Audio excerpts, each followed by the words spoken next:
All right.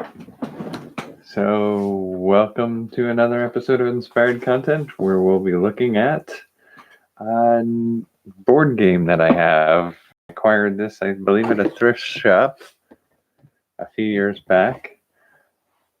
And this is the Star Trek The Next Generation Game of Galaxies, which instantly annoys me because, well, if you've ever seen the show, you know that it all takes place in one galaxy and not even in the whole galaxy. It takes place in certain quadrants of a certain galaxy. Anyway, nerdy pedantry aside, the game itself consists of a board, some glass pieces, these cylinders into which you can slot in character cards. And so I've got up here all the character cards. We've got Worf, Ensign Rowe, Wesley Crusher, Deanna Troi, Captain Picard, Commander Riker, Guinan, Geordi LaForge, Dr. Crusher, and Data are the cards that are available in this. As far as I can detect, there aren't expansion packs of additional crew members. The characters roll up and fit inside these cylinders here.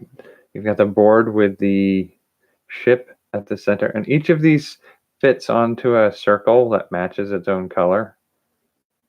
Let's see if I can get into a way that I can cover that bright spot with the light.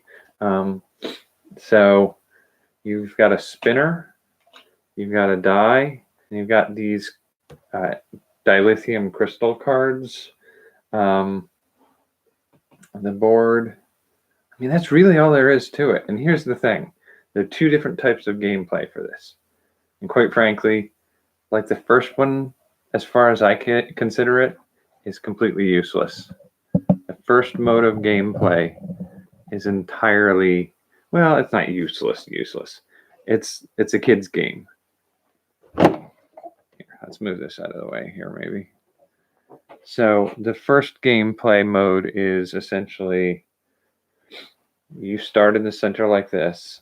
You pick your character, you put it inside the cylinder, and it's a race game. It's essentially you have 2 to 6 players. You each pick a shuttlecraft tube that you stick your character into. You spin the spinner. It tells you how many spaces you move.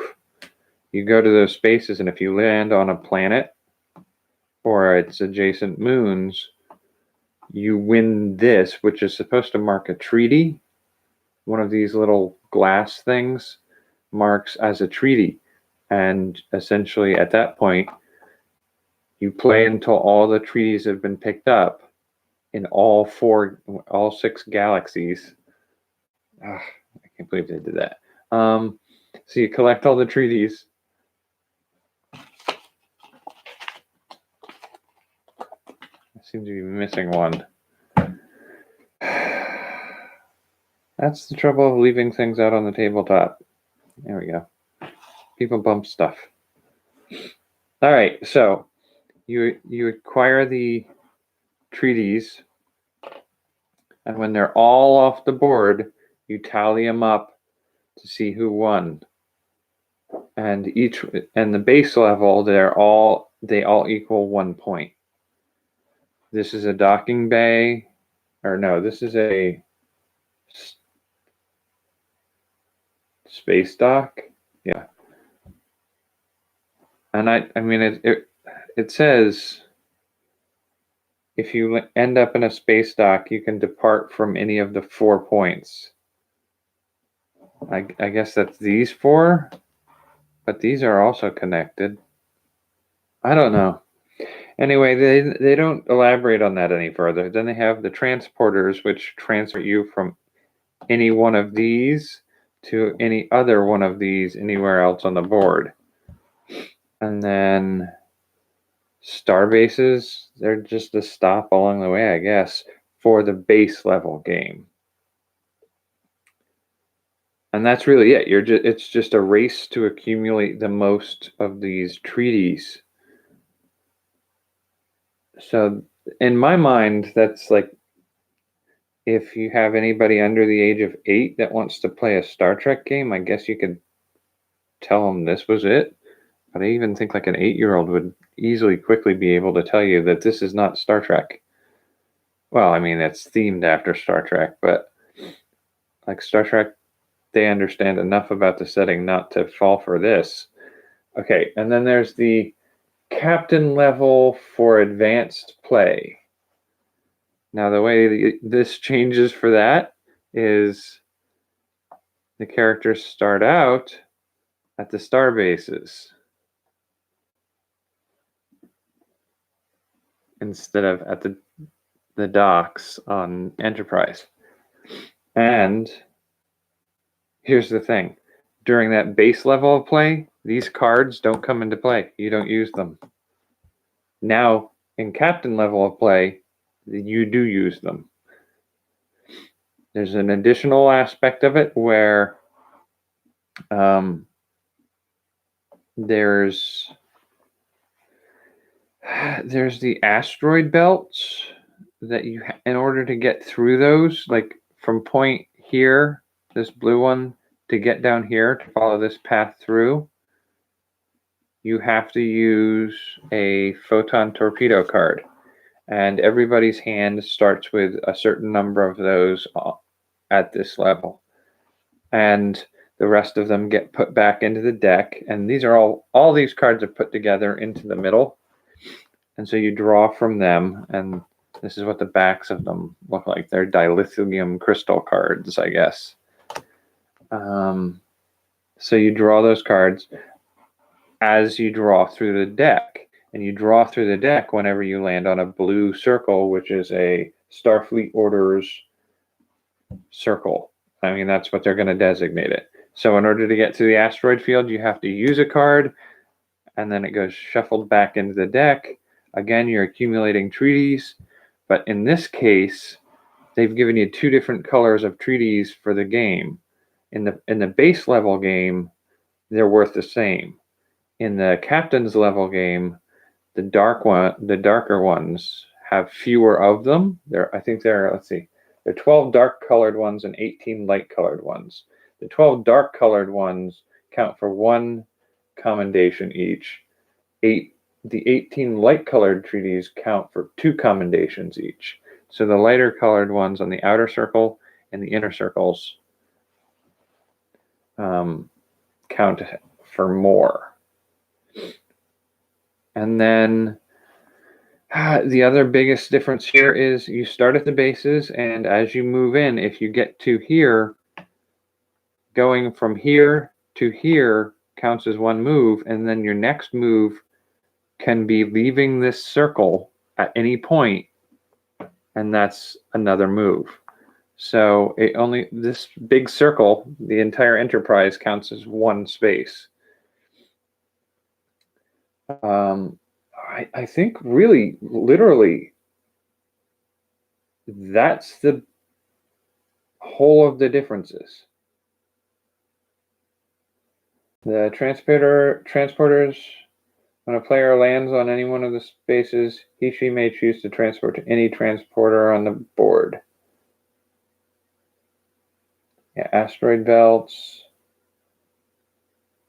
Yeah, that's pretty much it. Winning when all the treaties are secured, game over. Oh, there is a treaty broken card that you might draw if you land on a blue space, and so you lose that treaty. But then there's this, if you happen to have this one in your hand, it's the last minute negotiations, reinstate a treaty, protects you against that. There's 1 of these, and there are several of these. I think there's 3 of the broken treaties. 3 or 4? 1, 2. Come on. Moist weather. 1, 2, 3. So it's 3 broken treaty cards and 1 renegotiation. Then they have things like beam to the nearest unsigned treaty, Starfleet command, send opponent to opposite galaxy starbase. Starfleet mission, move to the opposite galaxy starbase. Warp engines fail. Proceed to your starbase, lose next turn. Switch shuttlecraft positions, so swap with to your of your choice. Proceed to shuttlecraft docking bay, which I believe is here. And then surrounded by hostile aliens, lose next turn. And that's pretty much it. Everything else is like, this is proceed on mission, move ahead one space. So this, if you draw this card, if you land on a blue space and draw one of these cards, you move one more space. All movement is done with this. I'm a little vague as to what the die is for. But yeah, overall, it's super simple rules. They're not bad. I just feel like Star Trek was shoehorned into this. It wasn't. It doesn't feel like it's a good fit for it. So I guess that's where we come to how I would rate this. I would rate this probably at a.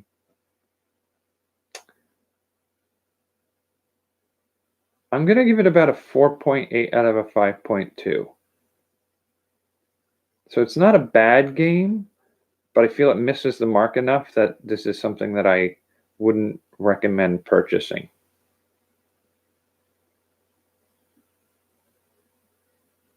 Understanding the rules and maybe repurposing the rules, maybe adding a few other rules or features to it, I can see maybe making this game into something. And so for that, you know, it's interesting to see and play it once or twice, but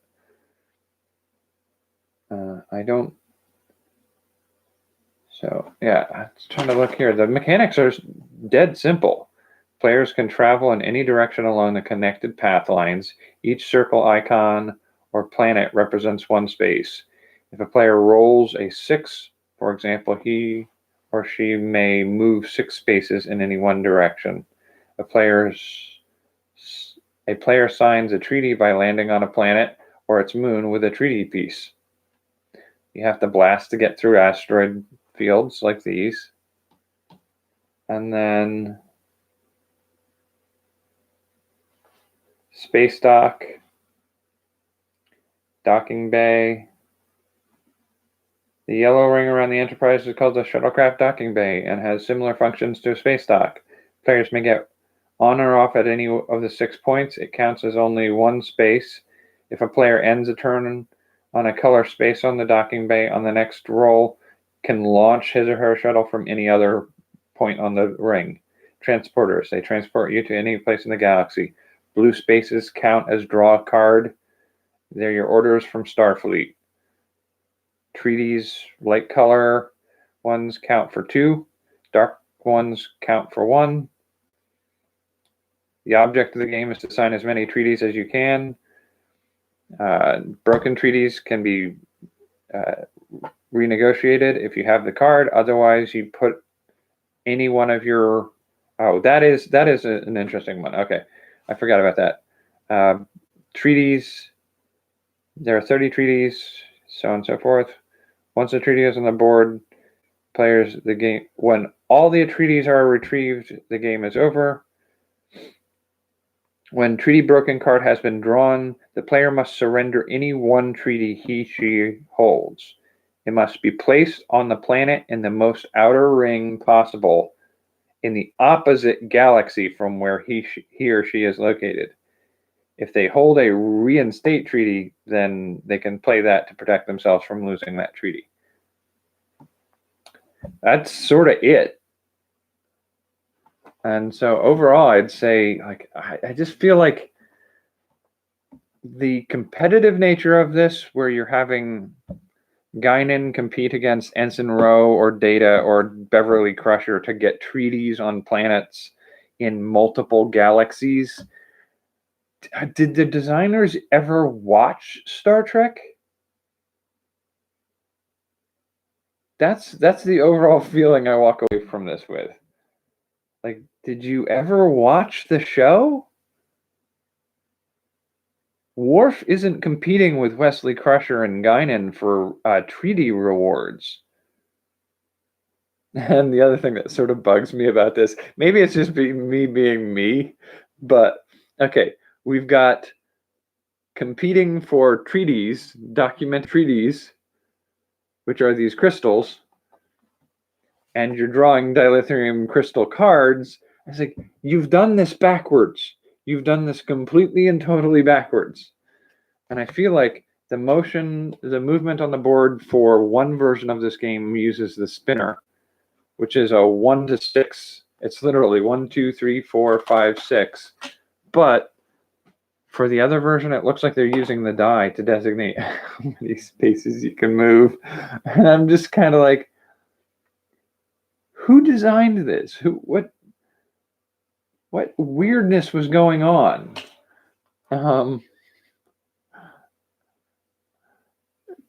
So I mean, I feel, and it's sort of the way I tend to design games anyway, is I feel like if you really wanted to, these would be your dilithium crystals,